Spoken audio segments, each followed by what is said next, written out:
Hi guys, welcome back. As you can see, I'm up and running again. Got a phone upgrade. I think I might have a bite on the left hand rod actually. We'll keep an eye on that. Yeah, as I was saying, I've got a phone upgrade so I can record again now. I'm out on the North Kent coast, targeting the thornbacks and the smoothhounds. There's been a few smoothhounds and rays caught recently. My mate had a £13.12 thornback out last night. Well done, Ben. What a beast. Yeah, there's been a few smoothhounds as well. Not massive, sort of 5, 6, 7 pounds, but we're only in the first week in April, so it's early days. Bigger ones will come soon. But yeah, I mean, to get them this early on is great. Hopefully it should be a good summer. As you can see, I've got 2 rods out already. Still about 3 hours till high tide. I'll spin the camera around in a second and I'll show you how I bait up my crab. Alright, so the rig I'm using is a up and over dongle rig. As you can see, I've got the dongle there. Split ring on the end, so I can clip it into my splashdown clip. And what I like to do is just put a bit of cotton around the dongle section just to make it a little bit easier when you put the crab on. And you get your hardback crab, or as this one is, a peeler. As you can see, I've peeled the back shell off just slightly, just a little bit of scent out. I don't like peeling them too much because the more you damage them, the quicker they die in the water. Right, so then what you do is, where you've got your first knot on there, stick that just past the back legs and just wind it on loosely around the middle of the shell, and a bit more around the back legs on the left. Straighten out the dongle a bit. Hold these pinchers so he can't get you. Bit more around the shell, and then around the other 2 back legs.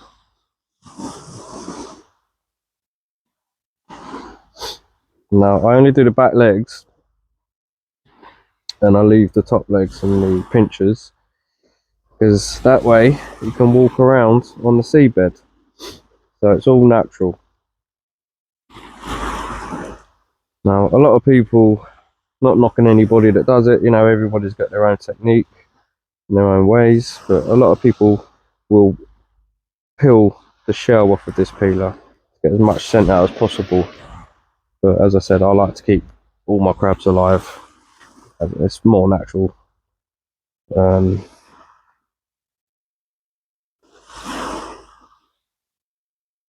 yeah, there you go. So you're going around the body a bit, around all the legs, make sure it's all nice and elasticated. Put a little loop in there just to stop the elastic from coming undone. And there you go.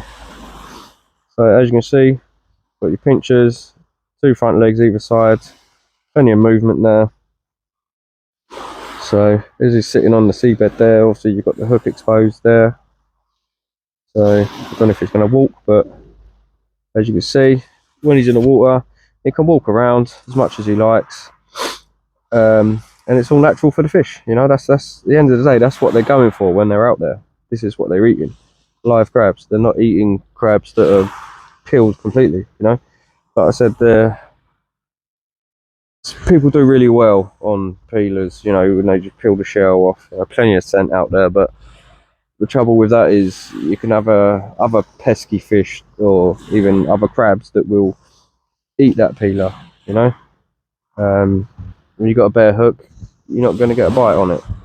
So this is just my way of doing it. It's like, as I said, everybody's got their own way. This is how I like doing it, especially with the hardbacks.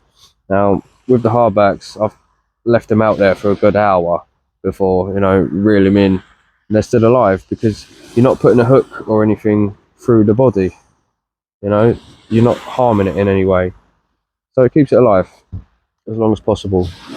The chances are, if you don't get a bite within that 30 minutes or an hour, however long you leave it out there for, 9 times out of 10 it's because the fish are just not out there in front of you. Or it could be covered in weed, you know, because you do get that a lot in the summer.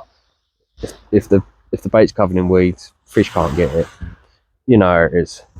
So there you go.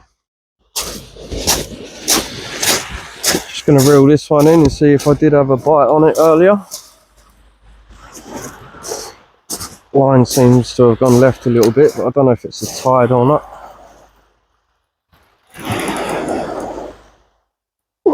Feels like a bit of weight there.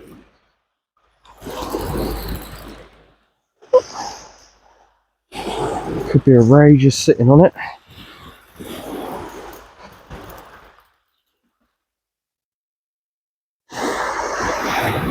Can't feel anything kicking yet, but there's a bit of weight there. Don't know if it's weed or carrier bag or a fish. We will see.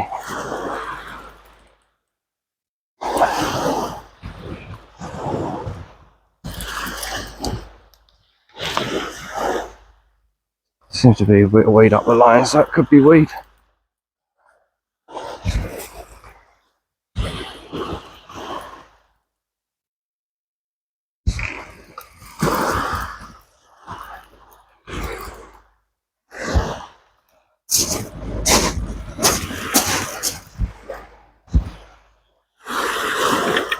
Oh, it's a dogfish! Woohoo! I had a softie on that last one, so that was that little niggly bite I was getting earlier, what I said about. Oh well, beats the blank.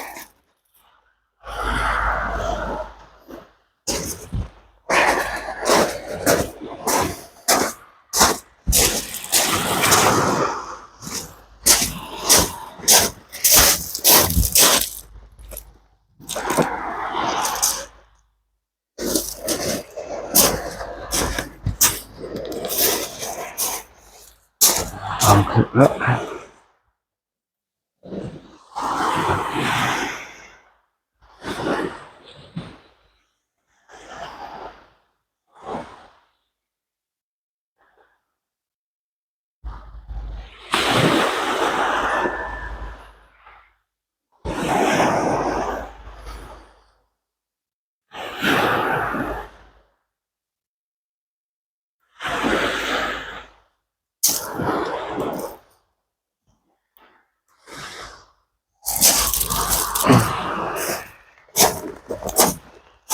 There we go, little dogfish. Hook right in the scissors. You can see that. Lovely. Getting back. Get that crab out there.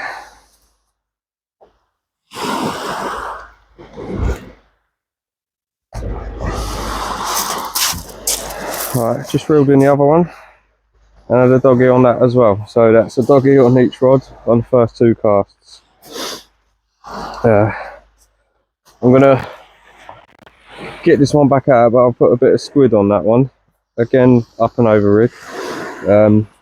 See if I can wingle out a ray while I wait for the hounds to turn up. Also the squid will attract a smooth hound as well. So best of both worlds. Right, so we'll stop this rig up. It's already baited up. What I like to do when I'm hound fishing and ray fishing is what most people do actually. Always have a 3rd rig or even a 4th rig if you like, baited up, ready to go. Because hounds swim around in packs, you know. You might have 4, 5, 6 of them swim through. So you want to get your baits out of there as quick as possible. Reel it in, swap it over, get it back out again.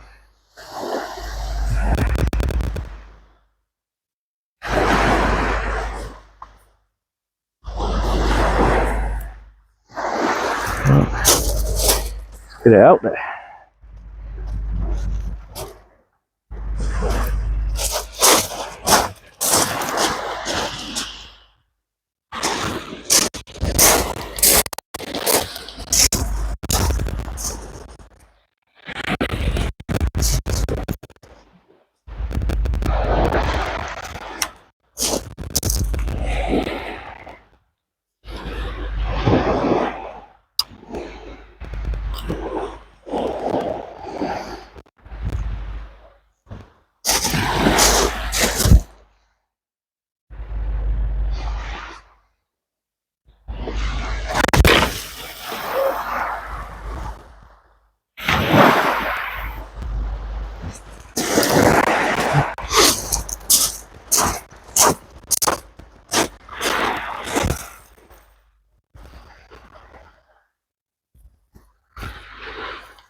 Another thing, guys, for anyone that's new to hound or ray fishing, always make sure you set your drag or your ratchet, whatever you've got on your reels.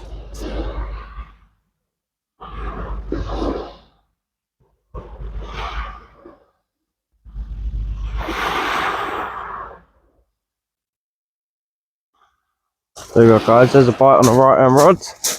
Maybe a small hound. Wasn't much of a bite.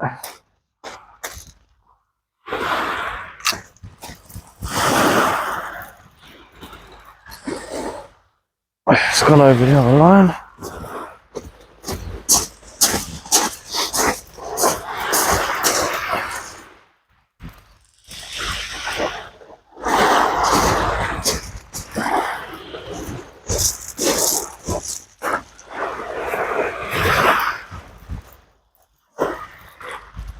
Yep, there's a hound on there, I think.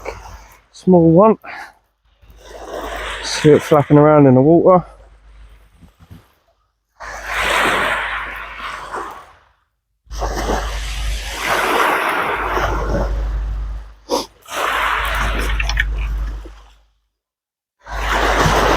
Yeah, little pup.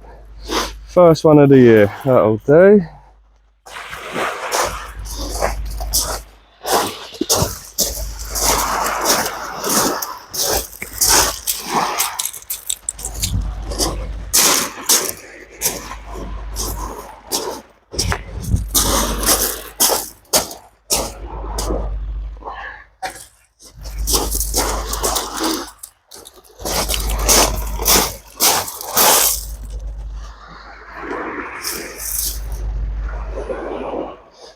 Little female.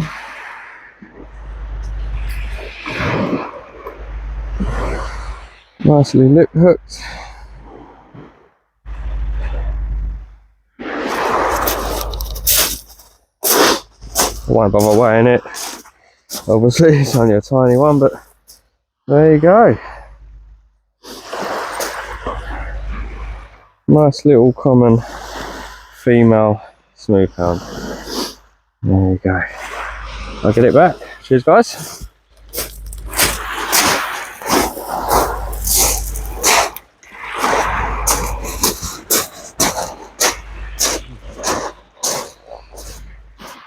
Just a quick update, guys. So after I had that pup,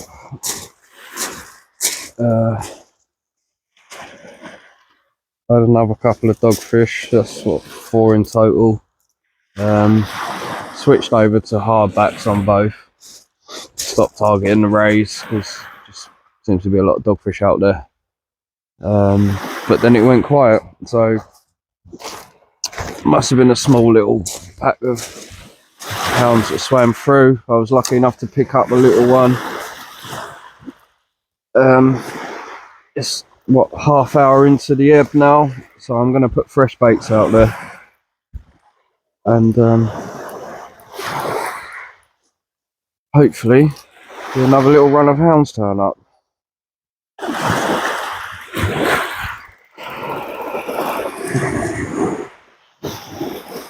Seems to be a little snag out there.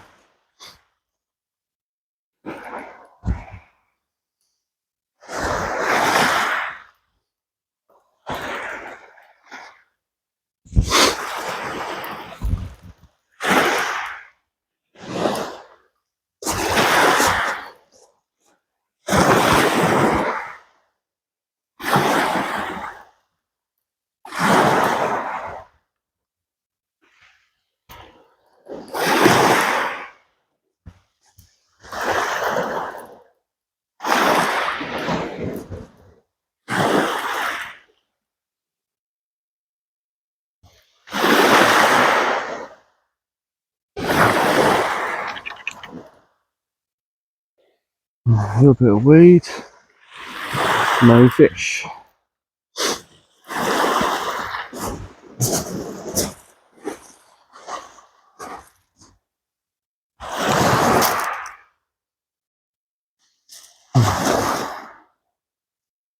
We've got some old line by the looks of it.